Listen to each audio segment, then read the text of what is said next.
എങ്ങുമെങ്ങും നിറയും വെളിച്ചമേ എൻ കരളിൽ കുടിയിരിക്കണമേ എന്റെ പാദം ഇടരാതിരിക്കുവാൻ എന്നുമെന്നിൽ കൃപ ചൊരിയണമേ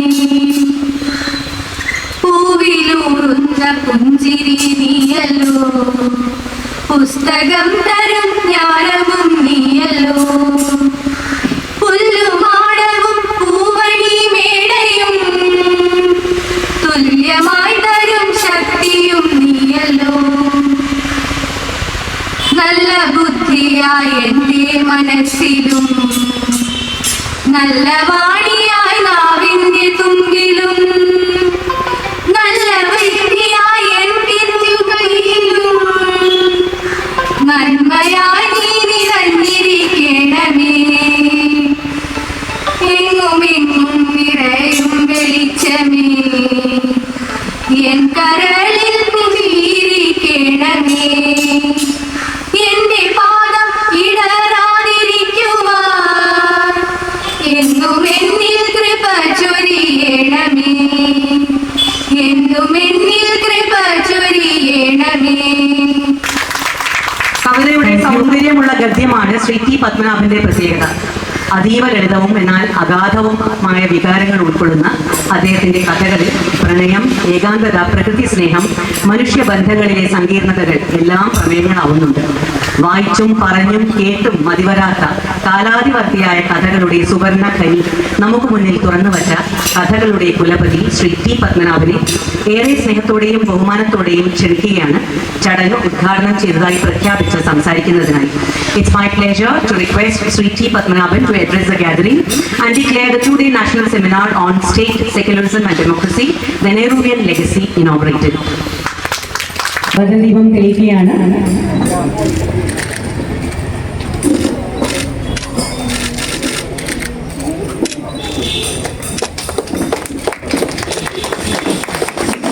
दीपज्योति परब्रह्म दीपज्योति जनार्दन दीपो हरतु मे पापम दीपज्योति नमोस्तुते. Let us prostrate before the light of supreme knowledge which removes the darkness of ignorance and by which all can be achieved.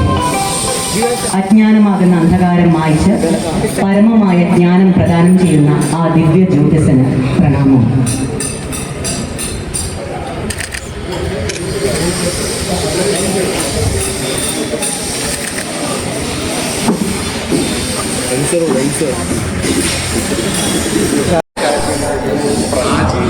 The ceremonial lamp has been lit. We are moving on to the inaugural address.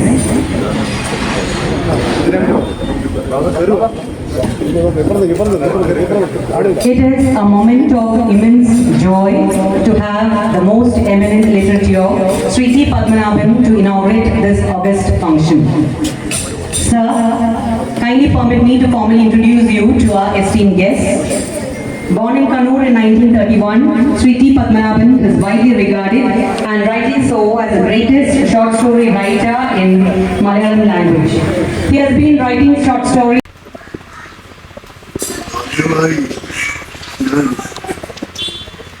നാടായി കോളേജിലെ ബഹുമാന്യനായ principal professor ധോണിയെ എൻ്റേതായ ചില കാരണങ്ങൾ അഭിനന്ദിച്ചുകൊള്ളുന്നു. അദ്ദേഹത്തെക്കാൾ ഇത്തിരി വയസ്സ് മൂപ്പുള്ള ഒരു വ്യക്തി എന്ന നിലയിൽ അദ്ദേഹത്തെ ഞാൻ ഗുണഘോഷിക്കുന്നു. പറഞ്ഞതൊക്കെ ശരിയാണ്, ഞാൻ അതിനോട് മുഴുവൻ യോജിക്കുന്നു. പക്ഷെ സൂക്ഷിക്കണം, കാലം വളരെ മോശമാണ്. നിങ്ങൾ ഇപ്പോഴും അധികാര സ്ഥാനത്തിൽ ഇരിക്കുന്ന ഒരാളാണ്. അല്പം സൂക്ഷിച്ചാൽ ആരോഗ്യത്തിന് നല്ലത്. ഞാൻ ശ്രദ്ധാപൂർവം അദ്ദേഹത്തിന്റെ പ്രസംഗം കേട്ടിരുന്നു, അതുകൊണ്ടാണ് ഇത് പറയുന്നത്. ഗവൺമെന്റിന് അഹിതമായ കാര്യങ്ങൾ മനസ്സിൽ പോലും ഉണ്ടെങ്കിൽ ആ കാരണത്തിന് അറസ്റ്റ് ചെയ്യപ്പെടുന്ന, ശിക്ഷിക്കപ്പെടുന്ന ഒരു കാലത്തിലൂടെയാണ് നമ്മൾ കടന്നു പോകുന്നത്. എനിക്ക് നഷ്ടപ്പെടുവാനൊന്നുമില്ല, പക്ഷെ അതുപോലെയല്ല ജോണി. Be careful. ഇനി ഞാൻ വിഷയത്തിലേക്ക് കടക്കാം. അടിമ ഭാരതത്തിലും സ്വതന്ത്ര ഇന്ത്യയിലും ജീവിക്കുവാൻ ഭാഗ്യമുണ്ടായ ഒരു വ്യക്തിയാണ് ഞാൻ. എൻ്റെ ഹൈസ്കൂൾ വിദ്യാഭ്യാസം മുഴുവൻ അടിമ ഇന്ത്യയിലായിരുന്നു. കോളേജ് വിദ്യാഭ്യാസം സ്വതന്ത്ര ഇന്ത്യയിലും. ഞാൻ വെറും ഒരു കാഴ്ചക്കാരൻ ആയിരുന്നില്ല. സ്വാതന്ത്ര്യ സമരത്തിലും വളരെ ചെറിയ ഒരു പങ്ക് വഹിക്കാൻ ഭാഗ്യമുണ്ടായിട്ടുള്ള ഒരു വ്യക്തിയാണ്. ഏതാനും ദിവസങ്ങൾ ജയിലിൽ പോകുവാനും ഭാഗ്യമുണ്ടായിട്ടുണ്ട്. അപ്പോഴ്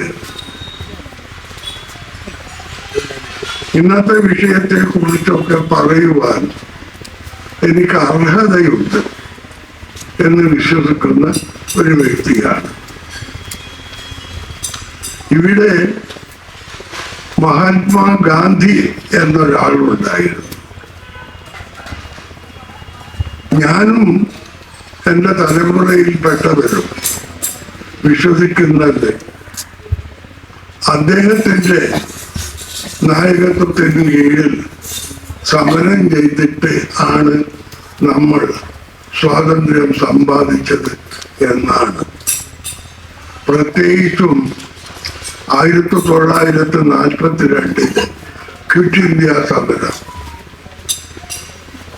ഗാന്ധിജി ജീവിതം മുഴുവൻ അഹിംസയെ കുറിച്ച് മാത്രം പറഞ്ഞു നടന്ന ഗാന്ധിജി അന്ന് ഇന്ത്യക്കാർക്ക് കൊടുത്ത ഒരു മുദ്രാവാക്യം ഡു ഓർ ഡൈ, പ്രവർത്തിക്കുക അല്ലെങ്കിൽ മരിക്കുക എന്നായിരുന്നു.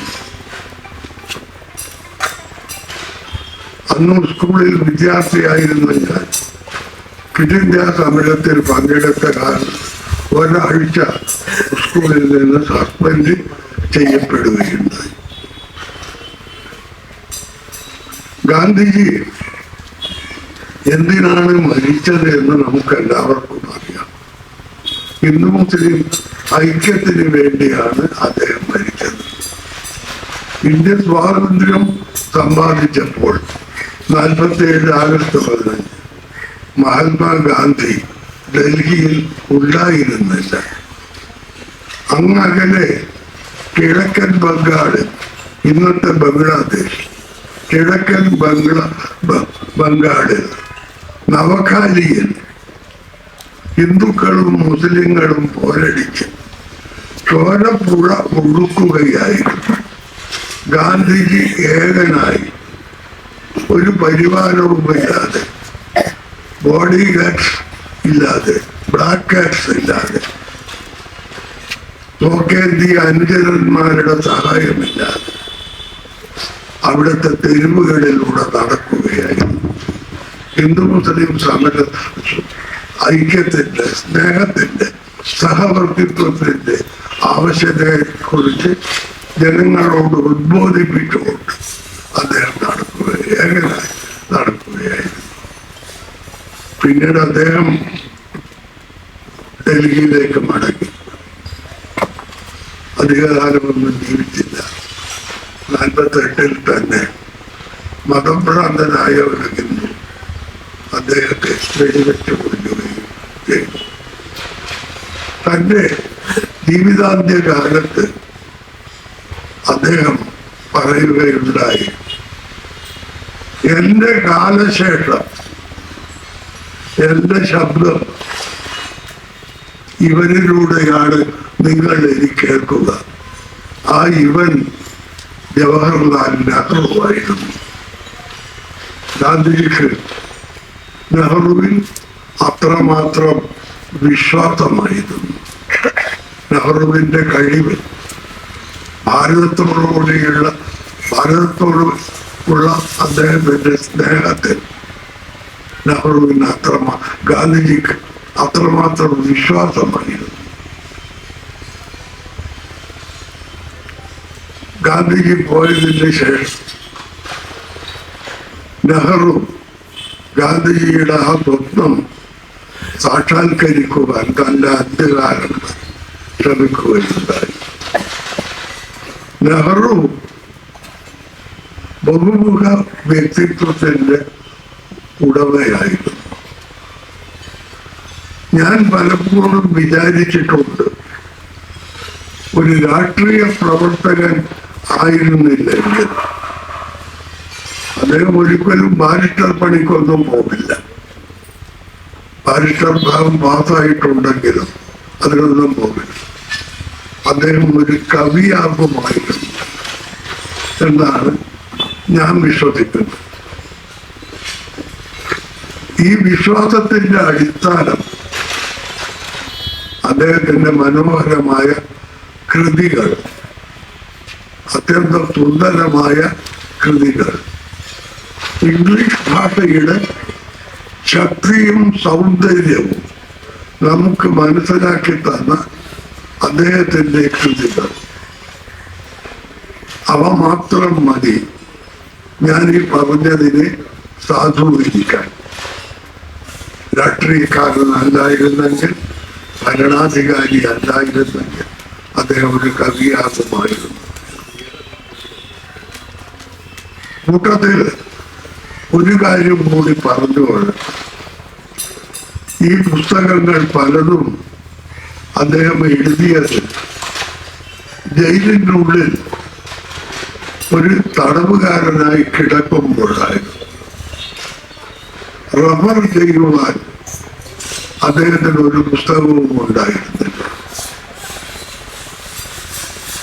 താൻ എഴുതുന്നതിൽ എന്തെങ്കിലും പിശവുണ്ടോ എന്ന് നോക്കുവാൻ അദ്ദേഹത്തിന് ഒരു ലൈബ്രറി ഉണ്ടായിരുന്നില്ല. ജയിലിലെ തടവുകാരനാണ്. അപ്പോഴാണ് അദ്ദേഹത്തിന്റെ മഹത്തായ ഒട്ടുമുക്കാൽ കൃതികളും പുറത്തിറങ്ങിയത്. ഡിസ്കവറി ഓഫ് ഇന്ത്യ, ഓട്ടോബയോഗ്രാഫി, വിശ്വചരിത്രാവലോകനം, ഒരച്ഛൻ മകൾക്ക് അയച്ച കത്തുകൾ, ഇങ്ങനെ എത്രയെത്ര കൃതികൾ. യൂറോപ്പിലുള്ള ബുദ്ധിജീവികൾ നെഹ്റുവെ അറിഞ്ഞത് സ്വാതന്ത്ര്യ സമരവുമായി ബന്ധപ്പെട്ടിട്ടായിരുന്നില്ല, ഈ പുസ്തകങ്ങളിലൂടെയായിരുന്നു. ഈ സന്ദർഭത്തിൽ നെഹ്റുവിന്റെ ആജീവനാന്ത സുഹൃത്തും വളരെ വലിയൊരു ബുദ്ധിജീവിയും ആയ ഒരു മലയാളിയായിരുന്നു. അത് മറ്റാരുമല്ല, സാക്ഷാൽ VK കൃഷ്ണമേനോൻ തന്നെ. സ്വാതന്ത്ര്യം കിട്ടിയതിന് ശേഷം ഇംഗ്ലണ്ടിലെ ഹൈക്കമ്മീഷണറായും ഐക്യരാഷ്ട്രസഭ സ്ഥാപിതമായപ്പോൾ അവിടെ ഇന്ത്യയുടെ പ്രതിനിധിയായും ഒക്കെ പോയ കൃഷ്ണമേനോനാണ്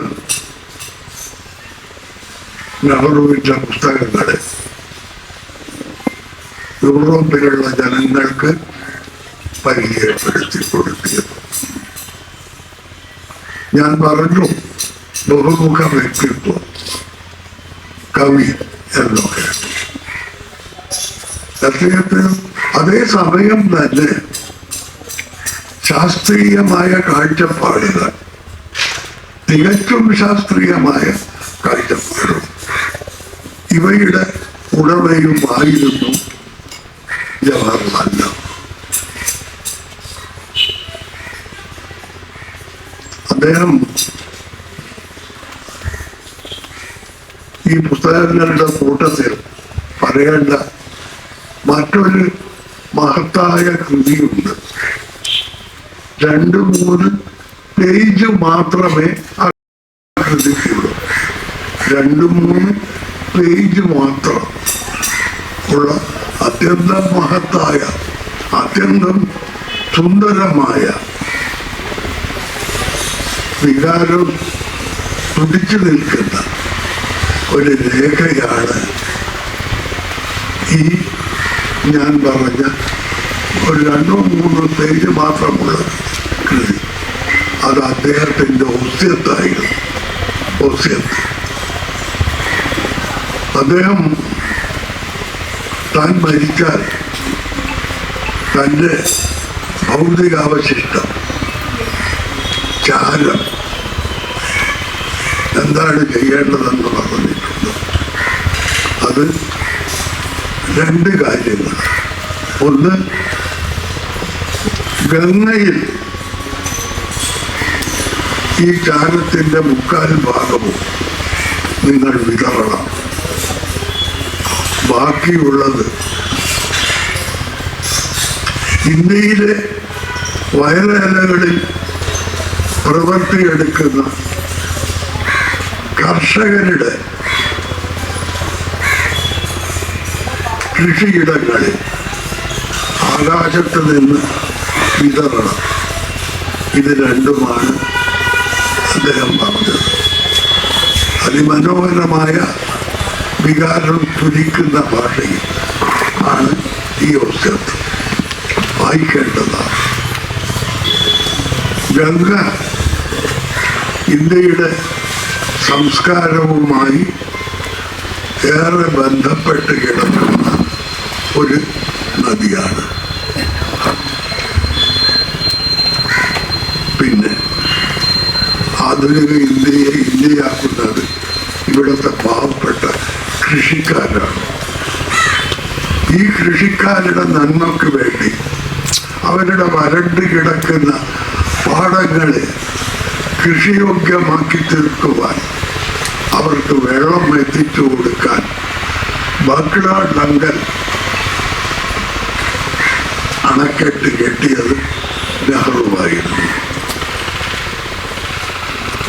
അങ്ങനെ അദ്ദേഹം പറഞ്ഞു, പുതിയ ഭാരതത്തിൻ്റെ ക്ഷേത്രങ്ങൾ നവയുഗത്തിലേക്ക് കാലെടുത്ത് വെക്കുന്ന വ്യവസായശാലകളാണ്. വ്യവസായശാല നമ്മുടെ പഴയ നഗരങ്ങൾ ഇടുങ്ങിയതും ഒരു പ്രത്യേക പ്ലാനില്ലാതെ നിർമ്മിക്കപ്പെട്ടതുമായിരുന്നു. ഒരിക്കൽ ഭാഷാ സംസ്ഥാനങ്ങളുടെ അടിസ്ഥാനത്തിൽ നമ്മുടെ ഒരു പ്രവിശ്യ വിഭജിക്കപ്പെട്ട് 2ആയി മാറുന്ന ഘട്ടത്തിൽ അതിൻ്റെ തലസ്ഥാനം എന്തായിരിക്കണമെന്ന ഒരു തർക്കമുണ്ടായി. അങ്ങ് പഞ്ചാബിലാണ്. അപ്പോൾ അദ്ദേഹം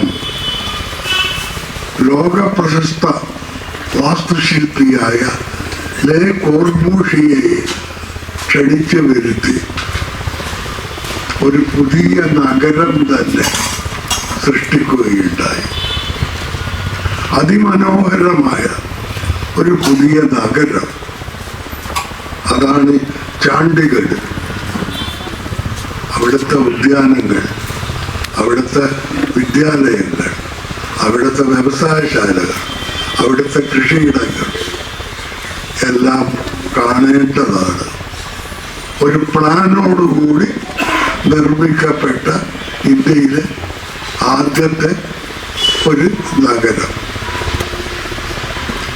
അത് നിർമ്മിച്ചു കഴിഞ്ഞ ഉടനെ തന്നെ അവിടെ പോകുവാനും അത് കാണുവാനുമുള്ള ഭാഗ്യം എനിക്കുണ്ടായിട്ടുണ്ട്. ചണ്ഡീഗഡ് ഇപ്പോഴും വളരെ മഹത്തായ, അത്യന്തം സുന്ദരമായ ഒരു നഗരമായി നിലകൊള്ളുന്നു. പിന്നെ അദ്ദേഹം ഒരു കവിയാകുമായിരുന്നു എന്നുമാണ്. കവി മാത്രമല്ല, സംഗീതജ്ഞനുമായിരുന്നു. കവികളെയും സംഗീതജ്ഞരെയും ചിത്രകാരന്മാരെയും ഒക്കെ ബഹുമാനിക്കുന്നതിൽ മറ്റാരുടെയും പിറകിലായിരുന്നില്ല അദ്ദേഹം. സ്വാതന്ത്ര്യ ദിനത്തിന് തീൻമൂർത്തി ഭവനിൽ ഇന്ത്യയിലെ എല്ലാ ഭാഷകളിലുമുള്ള കവികളെ അദ്ദേഹം ക്ഷണിച്ചു വരുത്തി കവി സമ്മേളനം നടത്താറുണ്ടായിരുന്നു. ഒരു കൊല്ലത്തെ സ്വാതന്ത്ര്യ രാഷ്ട്രകവിയായി മലയാളത്തിൽ നിന്ന് തിരഞ്ഞെടുക്കപ്പെട്ടത് വള്ളത്തോൾ നാരായണ മേനോനായി. കർണാടകത്തിൽ നിന്ന് മഞ്ചേശ്വർ ഗോവിന്ദപ്പൈ, തമിഴിൽ നാമക്കൽ രാമലിംഗംപിള്ള. ഇങ്ങനെ ഓരോ ഭാഷയിലെയുമുള്ള അന്ന് ജീവിച്ചിരിക്കുന്ന ഏറ്റവും വലിയ കവികൾ. ഈ കവികളുടെ കൂട്ടത്തിൽ ഏറ്റവും പ്രായമുള്ള വ്യക്തി വള്ളത്തോൾ നാരായണ മേനോൻ. നെഹ്റു വരുമ്പോൾ ബാക്കി എല്ലാ രാഷ്ട്ര കവികളും എഴുന്നേറ്റ് നിന്നു. വള്ളത്തോളും എഴുന്നേൽക്കാൻ ശ്രമിച്ചു, പക്ഷെ അദ്ദേഹത്തിന് വിഷമമുണ്ടായിരുന്നു. നെഹ്റു ഓടി വന്നു, ലിറ്ററലി ഓടി വന്ന് അദ്ദേഹത്തെ പിടിച്ച് ഇരുത്തി. നിങ്ങൾ എന്തിന് എഴുന്നേൽക്കുന്നു? നിങ്ങൾ എന്തിന് എഴുന്നേൽക്കുന്നു? നിങ്ങളുടെ മുമ്പിൽ ഞാൻ ആര് എന്ന് പറയുകയാണ് ഉണ്ടായത്. ഇതേ ഘട്ടത്തിൽ ഞാൻ ഈ മഹാന്റെ മഹത്വത്തെ തെളിവാക്കുന്ന മറ്റൊരു കാര്യം കൂടി പറയാം. ഇന്ത്യയുടെ വാനമ്പാടിയായിരുന്ന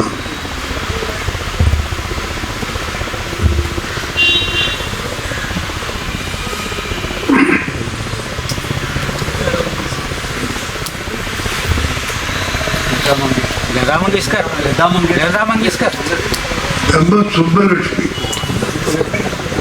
ലോകപ്രശസ്ത ഗായികയാണ്. ഈ സ്ട്രോക്ക് വന്ന ഏതാനും മാസങ്ങൾക്ക് മുമ്പ് എനിക്ക് ഒരു മാരകമായ സ്ട്രോക്ക് വന്നു. അതിനുശേഷം പെട്ടെന്ന് ചിലപ്പോൾ ഓർമ്മയല്ല ചതിക്കും. അതുകൊണ്ടാണ് സുബ്ബലക്ഷ്മിയുടെ പേര് ഞാൻ പെട്ടെന്ന് വിട്ടുപോയത്. ക്ഷമിക്കുക. സുബ്ബലക്ഷ്മിക്ക് ഒരു ക്ഷണം UNOയിൽ നിന്ന് വന്നു. UNOയിൽ നിന്ന് അവിടുത്തെ പൊതു അസംബ്ലിയിൽ വെച്ച് പാട്ട് പാടണം. ആദ്യമായിട്ടാണ് ഒരു ഗായികക്ക് ഐക്യരാഷ്ട്രസഭയിലെ പൊതുസഭയിൽ നിന്ന് പാട്ട് പാടാൻ, കച്ചേരി നടത്താൻ ക്ഷണം ലഭിക്കുന്നത്. സുബ്ബലക്ഷ്മി അപ്പോൾ 6-7 കൊല്ലമായി പബ്ലിക് കച്ചേരികളൊക്കെ നിർത്തിയിരിക്കുകയായി. പോകണോ വേണ്ടയോ എന്ന ഒരു സംശയം അവർക്കുണ്ടായി. അവർ തൻ്റെ ഗുരുവായ കാഞ്ചി പീഠത്തിലുള്ള കാഞ്ചി പരമാചാര്യൻ,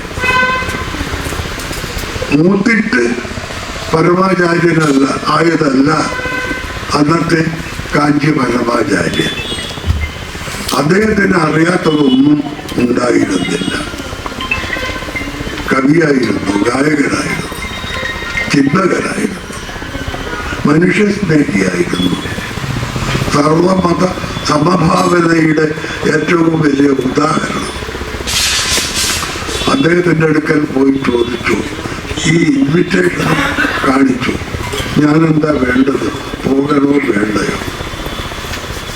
അപ്പോൾ അദ്ദേഹം പറഞ്ഞു, നീ തീർച്ചയായിട്ടും പോകണം, നീ പാടുകയും വേണം. ആദ്യത്തെ പാട്ട് ഞാൻ എഴുതിത്തരാം, അതായിരിക്കണം നീ അവിടെ പാടേണ്ടത്. ഒരു ചെറിയ ഏതാനും വരികൾ മാത്രമുള്ള ഒരു ഗീതം. ആ ഗീതം ആലപിച്ചുകൊണ്ടാണ് സുബ്ബലക്ഷ്മി അവരുടെ കച്ചേരി ഐക്യരാഷ്ട്രസഭയുടെ പൊതുസഭയിൽ തുടങ്ങിയത്. സഭ തിങ്ങി വീങ്ങി നിറഞ്ഞ് ഇരിക്കുകയായിരുന്നു. പിൻ ഡ്രോപ്പ് സൈലൻസ്, ഒരു സൂചി വീണാൽ കേൾക്കുന്ന ഇതുമായിരുന്നു. അവർ തുടങ്ങിയത് തൻ്റെ ഗുരുനാഥൻ്റെ കൃതിയോടുകൂടിയായിരുന്നു. അത് തുടങ്ങുന്നത് ഇങ്ങനെയാണ്: മൈത്രീം ഭജതേ യുദ്ധം ത്യജതേ. നീ ഉപാസിക്കേണ്ടത് സ്നേഹത്തെയാണ്. നീ യുദ്ധം, വൈരം ത്യജിക്കേണ്ടതാണ്.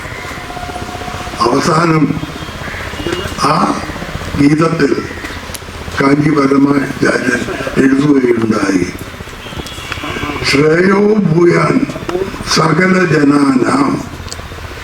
ലോകത്തിലുള്ള സകല ജനങ്ങൾക്കും ശ്രേയസ്സുണ്ടാവട്ടെ.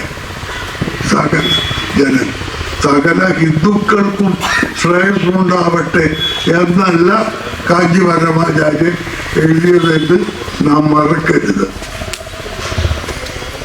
ഈ വിജയകരമായ കച്ചേരിക്ക് ശേഷം സുബ്ബലക്ഷ്മി ഡൽഹി പാലം എയർപോർട്ടിൽ വന്നിറങ്ങിയപ്പോൾ പാലം എയർപോർട്ട് ജനങ്ങളാൽ നിറഞ്ഞു കവിഞ്ഞിരുന്നു. ആ കൂട്ടത്തിൽ ഒരു സുബ്ബലക്ഷ്മിയുടെ ഒരു ആരാധകനായ ഒരു വ്യക്തിയും ഉണ്ടായിരുന്നു. അദ്ദേഹം അന്നത്തെ ഇന്ത്യയുടെ പരമാധികാരിയായ ജവഹർലാൽ നെഹ്റു അല്ലാതെ ആരുമായിരുന്നില്ല. ബ്ലാക്ക് കാറ്റ്സ് ഇല്ല, സെക്യൂരിറ്റി ഗാർഡ്സ് ഇല്ല, ഒരാളുമില്ല. ഒറ്റക്ക് ഏകനായി അവിടെ എത്തി. ഈ ആൾക്കൂട്ടത്തിൽ നെഹ്റുവെ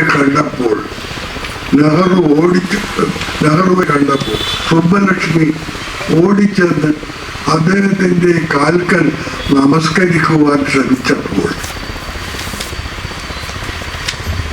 നെഹ്റു അത് സമ്മതിച്ചില്ല. നെഹ്റു അവരോട് പറഞ്ഞ വാക്കുകൾ വളരെ പ്രശസ്തമാണ്: ചെയ്യരുത്, എന്നെ നമസ്കരിക്കരുത്. ഞാനൊരു ചെറിയ രാജ്യത്തിൻ്റെ ഭരണാധികാരിയാണ്. അതുമാത്രം നിങ്ങളാണെങ്കിൽ വിശാലമായ വിസ്തൃതമായ സംഗീത സാമ്രാജ്യത്തിലെ മഹാറാണിയാണ്. നിങ്ങളെ ഞാനല്ലേ നമസ്കരിക്കേണ്ടത്? നെഹ്റു ആ പുരുഷാരത്തിൻ്റെ മുമ്പിൽ സുബ്ബലക്ഷ്മിയുടെ കാൽക്കലാണ് നമസ്കരിച്ചത്. സുഹൃത്തുക്കളെ, ഈ മാറിയ കാലത്ത് ഇന്നത്തെ ഇന്ത്യയുടെ ഭരണാധികാരിയെക്കുറിച്ച് നിങ്ങൾക്കിത് സങ്കല്പിക്കാൻ കഴിയുമോ? വേണ്ട, എന്തിന് ഭരണാധികാരിയെ പറയും? ഒരു തഹസിൽദാരെ കുറിച്ച് ഞാൻ കലക്ടറെ പറയുന്നില്ല, കലക്ടർ വളരെ ഉന്നതം പറയുന്നു. ഒരു തഹസിൽദാരെ കുറിച്ച് നിങ്ങൾക്കിത് സങ്കല്പിക്കാൻ കഴിയും? പ്രോട്ടോകോൾ എന്നും പറഞ്ഞ് സുബ്ബലക്ഷ്മിയുടെ മുമ്പിൽ തഹസിൽദാർ കാല് നീട്ടിക്കൊടുക്കുന്ന കാലമല്ലേ ഇത്? ഈ അടുത്ത കാലത്ത് ഗവൺമെന്റ് ഒരു നിയമം പാസാക്കിയിരിക്കുന്നു. കേന്ദ്രമല്ല, കേരളം. എല്ലാവരെയും ബഹു എന്ന് വെച്ചിട്ട് മാത്രമേ സംസാരിക്കാൻ പാടുള്ളൂ. ഉള്ളിൽ ബഹുമാനമില്ലെങ്കിലും നമ്മൾക്കും ഈ ആൾക്കാരെയെല്ലാം ബഹു എന്ന് വെച്ചിട്ട് തന്നെ പറയും. ഉള്ളിൽ ബഹുമാനം ഇല്ല എന്നതാണ് സത്യം. ഇങ്ങനെ പറയാൻ തുടങ്ങിയാൽ ധാരാളമുണ്ട്. ഇപ്പോൾ പാർലമെന്റിൽ ഗുസ്തി നടക്കുകയാണ്. നെഹ്റുവിന്റെ പേരക്കുട്ടിയെ സംസാരിക്കാൻ അനുവദിക്കുന്നില്ല. എല്ലാ ഏകാധിപതികളും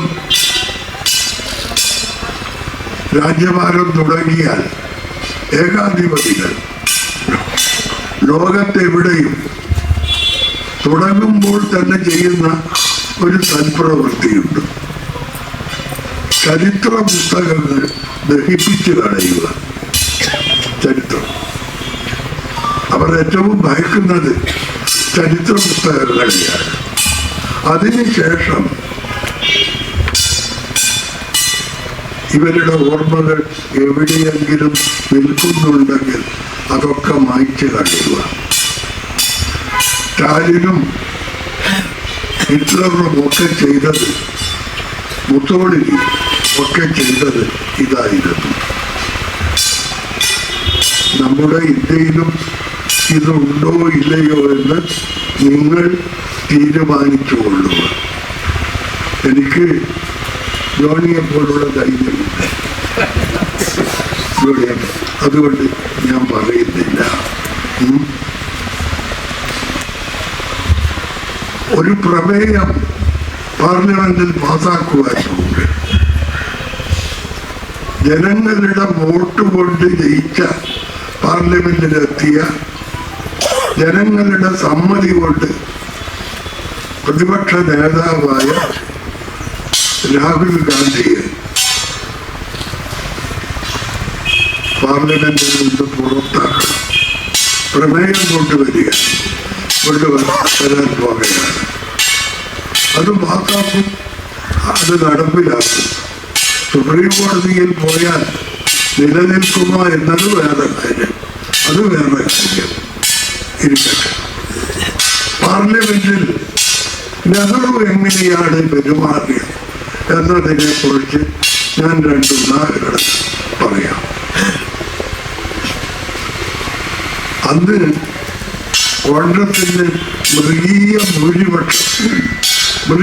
ഭൂരിപക്ഷം ഉള്ള കാലമായിരുന്നു. കമ്മ്യൂണിസ്റ്റ് പാർട്ടിയിൽ ഏതാനും കമ്മ്യൂണിസ്റ്റുകാർ പാർലമെന്റിൽ അന്നുണ്ടായി. ചുരുക്കം വിരളുകൊണ്ട് എണ്ണാവുന്നത്. കിരൺ മുഖർജി എന്ന ഒരു പാർലമെന്റ് മെമ്പർ ഉണ്ടായി. കിരൺ മുഖർജി അദ്ദേഹത്തിന്റെ പ്രസംഗം എപ്പോഴെങ്കിലും പാർലമെന്റിൽ ഉണ്ടെങ്കിലും നെഹ്റു ആ സമയത്ത് പാർലമെന്റിൽ ഇല്ലെങ്കിൽ അദ്ദേഹം ഓടി പാർലമെന്റിലേക്ക് വരും. കിരൺ മുഖർജിയുടെ പ്രസംഗം കമ്മ്യൂണിസ്റ്റുകാരനായതുകൊണ്ട് മാത്രമല്ല, ഒരു ഭാഷാ സ്നേഹിയായതുകൊണ്ട് കൂടിയായി. അതിസുന്ദരമായ ഇംഗ്ലീഷ് ധാരാവാഹിയായി സംസാരിക്കുവാൻ കിരൺ മുഖർജിക്കുള്ള കഴിവ് ലോകപ്രസിദ്ധമാണ്. അതേപോലെ AKG, പാവങ്ങളുടെ പടത്തലവനായ AKG എപ്പോഴെങ്കിലും പാർലമെന്റിൽ പ്രസംഗിക്കുമ്പോൾ ആ സമയത്തും നെഹ്റു അവിടെ ഇല്ലെങ്കിൽ അദ്ദേഹം ഓടി വരുമായി. AKGയുടെ ഇംഗ്ലീഷ് കേൾക്കാനല്ല നെഹ്റു വന്നത്. AKGയുടെ ഇംഗ്ലീഷ് വികലമായിരുന്നു, നല്ല ഇംഗ്ലീഷേ ആയിരുന്നില്ല. പക്ഷേ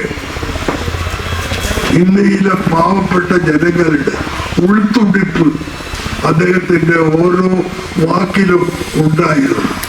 അത് കേൾക്കുവാൻ, ജനങ്ങളുടെ, പാവപ്പെട്ടവരുടെ പ്രശ്നങ്ങൾ മനസ്സിലാക്കുവാൻ ആയിരുന്നു നെഹ്റു ഓടിയെത്തിയത്.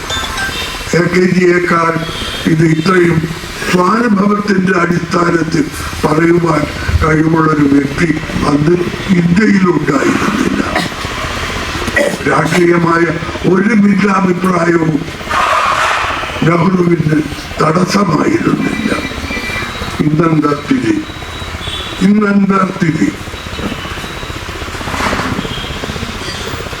ഞാൻ കൂടുതൽ പറയുന്നില്ല. ഈ നെഹ്റുവിന്റെ പേരക്കുട്ടിയെ ജനങ്ങളുടെ വോട്ട് കൊണ്ട് ജയിച്ചു വന്ന പേരക്കുട്ടിയെ പുറത്താക്കുവാൻ പ്രമേയമാണ്. ഇനി ഒരു കാര്യം കൂടി പറയാൻ ധാരാളമുണ്ട്. പല പലരും ഇനിയും സംസാരിക്കാറുണ്ട്. എനിക്കും ക്ഷീണമുണ്ട്. ഞാൻ ഒരു കാര്യം കൂടി പറഞ്ഞിട്ട് അവസാനിപ്പിക്കാം.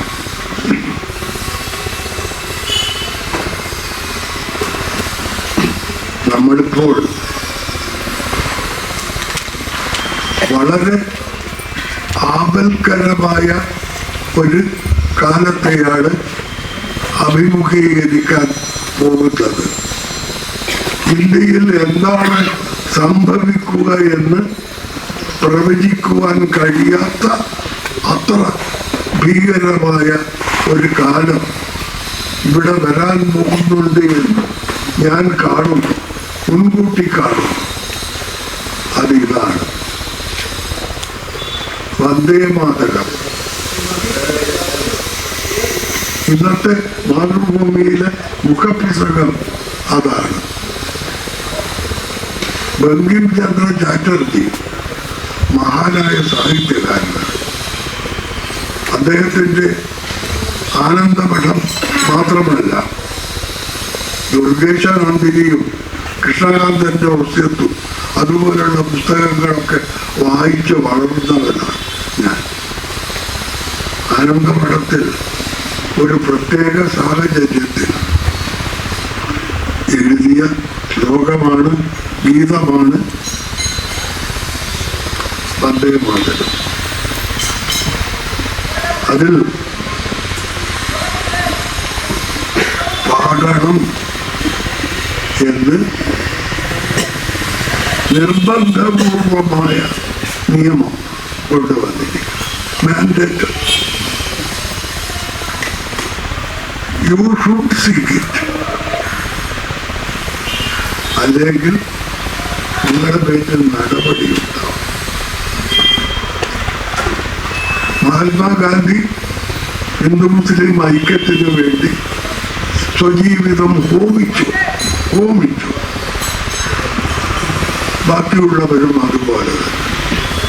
ഇത് കേന്ദ്ര ഗവൺമെന്റിന്റെ കീഴിലുള്ള വിദ്യാലയങ്ങൾ പഠിപ്പിക്കുന്ന പുസ്തകങ്ങളിൽ ഗാന്ധിജിയില്ല, നെഹ്റുവില്ല, മൗലാന അബുൽ കലാം ആസാദില്ല, ജാഫർ ഖാനില്ല, പലരുമില്ല.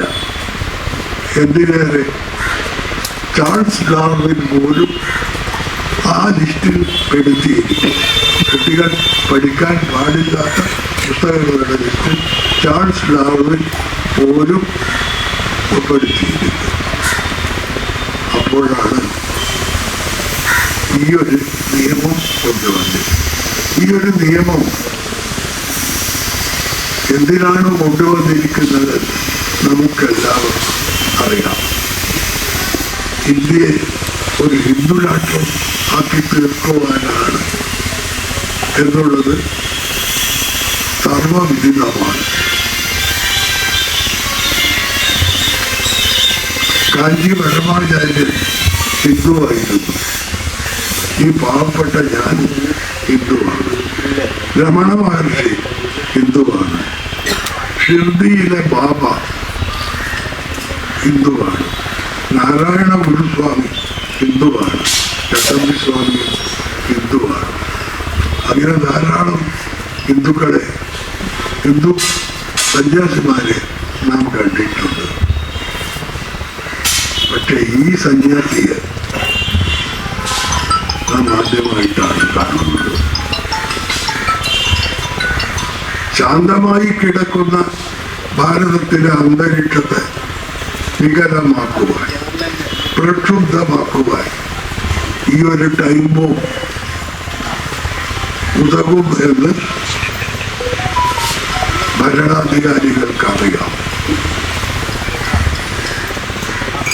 ഇത് കാണുവാൻ 97 വയസ്സായ ഞാനുണ്ടാവില്ല. അങ്ങനെ സംഭവിക്കാതിരിക്കട്ടെ. വൈകിയെങ്കിലും സൽബുദ്ധി എല്ലാവർക്കും ഉണ്ടാവട്ടെ എന്ന് പ്രാർത്ഥിച്ചുകൊണ്ട് എൻ്റെ വാക്കുകൾ ഞാൻ അവസാനിച്ചു. നന്ദി ശ്രീ ടി പത്മനാഭൻ. കണ്ണൂരിൻ്റെ പ്രിയപ്പെട്ട പപ്പേട്ടൻ ചുരുങ്ങിയ സമയത്തിനുള്ളിൽ നെഹ്റു എന്ന ബഹുമുഖ വ്യക്തിത്വം, അദ്ദേഹത്തിൻ്റെ കാഴ്ചപ്പാടുകൾ, കാലഘട്ടത്തിൻ്റെ മാറ്റങ്ങൾ എല്ലാം ലളിതമായ ഭാഷയിൽ നമുക്ക് മുന്നിൽ വരച്ചിട്ടതിന് നന്ദി.